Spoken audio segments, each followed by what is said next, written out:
you stated once again that a second wave is not only coming, but it will actually be more complicated than the first. Dr. Raywat Deonandan is an epidemiologist at the University of Ottawa and joins us once again here on Global News Radio. Doctor, nice to have you back on. Thanks for having me. First off, could you decipher that comment for us, perhaps from the Premier, that the second wave will likely be more complicated? Do you know what he meant by that? I like to think that he's talking about how our response will be more complicated. For example, we're in cold and flu season, and that's going to create some chaos in hospitals and take up some hospital capacity. And we have the backlog of surgeries that were postponed back in spring that we're dealing with now. So it's more complicated from a medical service provision standpoint. All right, let me ask you about that, because that's the question I did have for you. Speaking of hospitals, there's been lots of surgeries, as you just mentioned, that have been postponed and or now rescheduled. Do you think that hospitals, if we do indeed see a second wave, should they go back into kind of a quote-unquote COVID lockdown? Well, should is a difficult word. It depends on what's going on, how bad the situation is. I don't think we'll get to a full-on economic lockdown for a number of reasons. Number one is the population won't tolerate it. Number two is we know a lot more about the disease. And number three, we've deployed appropriate strategies public health-wise in terms of mask wearing and distancing, so we probably won't get to that stage. We also have the option of strategic targeted lockdowns, like closing certain businesses in certain parts of the province at a certain time. In the hospitals, they may have to do some triage. That's true. If they're unable to meet the capacity needs, there may have to be some tough choices made. Yeah, we kind of discussed that during the first wave, whether or not we approach this right when it comes to hospitals. Would you be in favor, Doctor, of maybe certain hospitals that were under COVID lockdown and others that could continue with surgeries?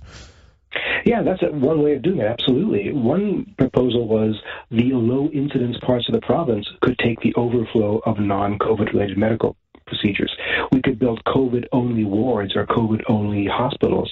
That way you can have just one set of PPE for all the workers.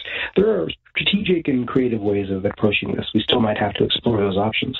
Yeah, and when you talk about being strategic and creative, does that apply to other businesses, as you just mentioned, that maybe not all businesses have to go under lockdown or shut down, but maybe those that are deemed or considered high risk?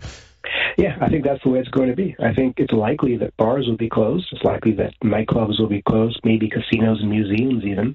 Restaurants, it's possible we'll see a further scaling down. Absolutely. Anything that it takes to keep the essential services open, like schools and other kinds of jobs that keep people employed. So I think all options are on the table at this point because we're heading into some dangerous times. Yeah, one last question about hospitals, and then we'll move on. But the Premier made mention about the number of ventilators now available in vital PPE. Is that your biggest concern when it comes to a second wave, is whether or not hospitals are properly equipped and are they ready? That's not my biggest concern, no, but it's a concern, absolutely. Hospitals have to have the right tools for their staff for self-protection, because we don't want, healthcare workers being vectors unto themselves, and we don't want them being put in harm's way. But the same thing applies for schools, right? We have to have the right procedures in place, the right tools in place. And in terms of hospitals, ventilator capacity is one thing, but keeping people off of the ventilators to begin with is probably more important. For sure. Here with Dr. Raywat Deonandan from the University of Ottawa. Today's count in the province, Doctor, 251. Now, that is down a little bit from yesterday's 331, but there certainly has been some growing concern over the caseload, not only in the province, but in the country as a whole. I think we're over 500 cases for 10 days in a row, and a lot of people are wondering whether or not we're seeing the second wave. Do you think we might be in it right now? It's possible. Now, a lot of scientists don't like talking about waves. We'd rather talk about surges and resurgences, and that's because a wave implies that there's something innate about the virus that follows seasons, and there isn't. This is all about human behavior. So to the extent that human behavior has changed, and it has, that's what's driving these resurgences. I think we're in for a difficult time in the next few weeks and months as the cases are going to continue to mount because of the cold weather, because of schools opening, and because of some other factors.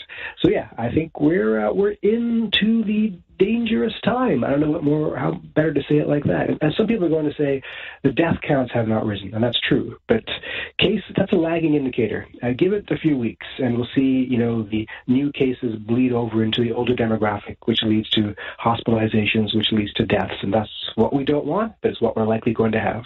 All right, we're just kind of getting into back to school over the last week and a half, and cold and flu season just coming upon us here with some of the colder temperatures still ahead of us. So having said that, are the numbers we're seeing in the last week or so, are they growing more quickly than expected?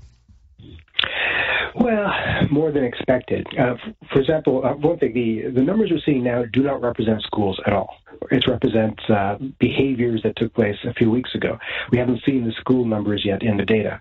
So this is kind of what some of us expected. We expected that when the fall came, the numbers would start to climb up again.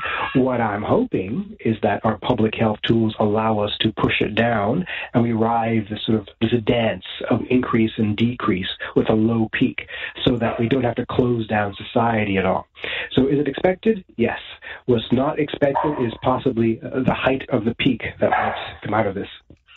You mentioned human behavior a second ago, and of course there's been lots of talk over the last few weeks in particular about COVID fatigue. And do you think that maybe these numbers rising like they have over the last few days, last week, has it been a bit of a wake-up, do you think, for people? No, it hasn't been a wake-up at all. In fact, I'm seeing the opposite. I'm seeing people claiming that this is not a big a deal because the numbers are rising, but the deaths aren't, so we shouldn't worry. But we see in Europe, that's exactly what's happened. In France, they saw a rise in cases amongst the 20-somethings, and 3 to 5 weeks later, that led to a rise in cases amongst the older population, and now we're seeing a hospitalization rise, which is also leading to a rise in death count. People do not see that yet, and by the time they see it, it'll be a little too late. We want to avoid the hospitalization rise. When we're in it, we kind of lost the game already. Yeah, not only that, but the mortality rate really is only one measure. I mean, there's so many things we still don't know about COVID-19, including the long-lasting effects and some of these symptoms that some patients have reported, persist months on end. That's right. We really don't know what the long-term consequences of this disease is because we've only been living with it for less than a year. So who knows if they last more than a year? It might. And I think a lot of people focus too much on the mortality, but there's a morbidity aspect to this. Yes, a proportion of people will die. That's not good. But a larger proportion of people are going to suffer needlessly. So how do we measure human suffering? That's a little more difficult, and a little more difficult to explain to people as well. Lots of questions during the Premier's presser today about testing, and I wanted to ask you about that because there's been reports of long lineups, people being turned away because the daily test numbers were hit. Are we doing enough? I mean, we keep hearing from the Premier the words, we're ramping up testing, which I don't think people, that's not a number, right? I mean, we're just ramping things up, and I don't think people really know what that means. Yeah, so it's difficult to know if we're doing enough testing. One way to measure that is the percent of tests that come back positive. If that number is over 5%, we're definitely not doing enough testing. So we want to keep that number, below a certain percentage. And also we want enough capacity such that we can do not just symptomatic testing, but to have some testing capacity left over to do asymptomatic, proactive testing. If we haven't got that capacity, then we're stuck with just deploying all our testing at the doors of hospitals to handle that surge of people who have flu-like symptoms. And that's useful clinically, but not that useful epidemiologically.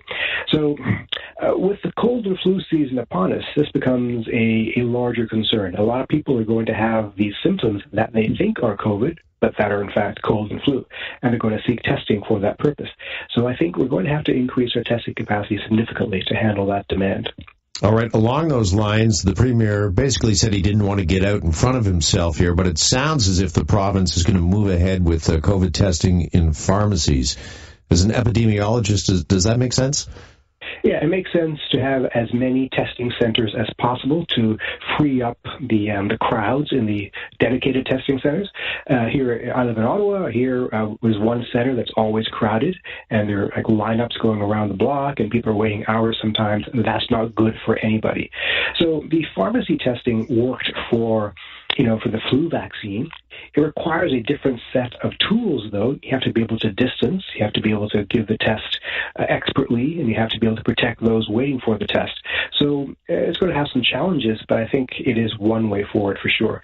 I'd rather see a rapid test. I'd rather see at-home tests. I'd rather see a new flotilla of new technologies in addition to these new testing sites.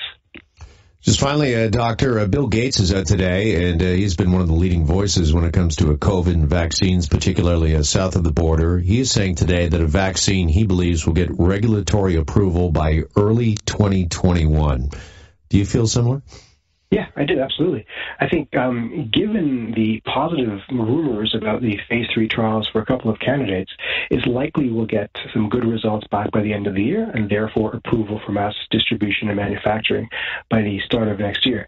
That doesn't mean that everyone's going to get it in time. There's still the backlog of manufacturing and distribution. It may take a few years to get it to everybody in the world. But we can probably get it to healthcare workers, at least in this country, by the middle of next year. Do you think if that's the case, if it gets regulatory approval early 2021, we can get back to some kind of normal by next summer then? No. No. I think the delays in distribution and manufacturing make it such that we won't get penetration of the vaccine to have normalcy for at least another year, if not more.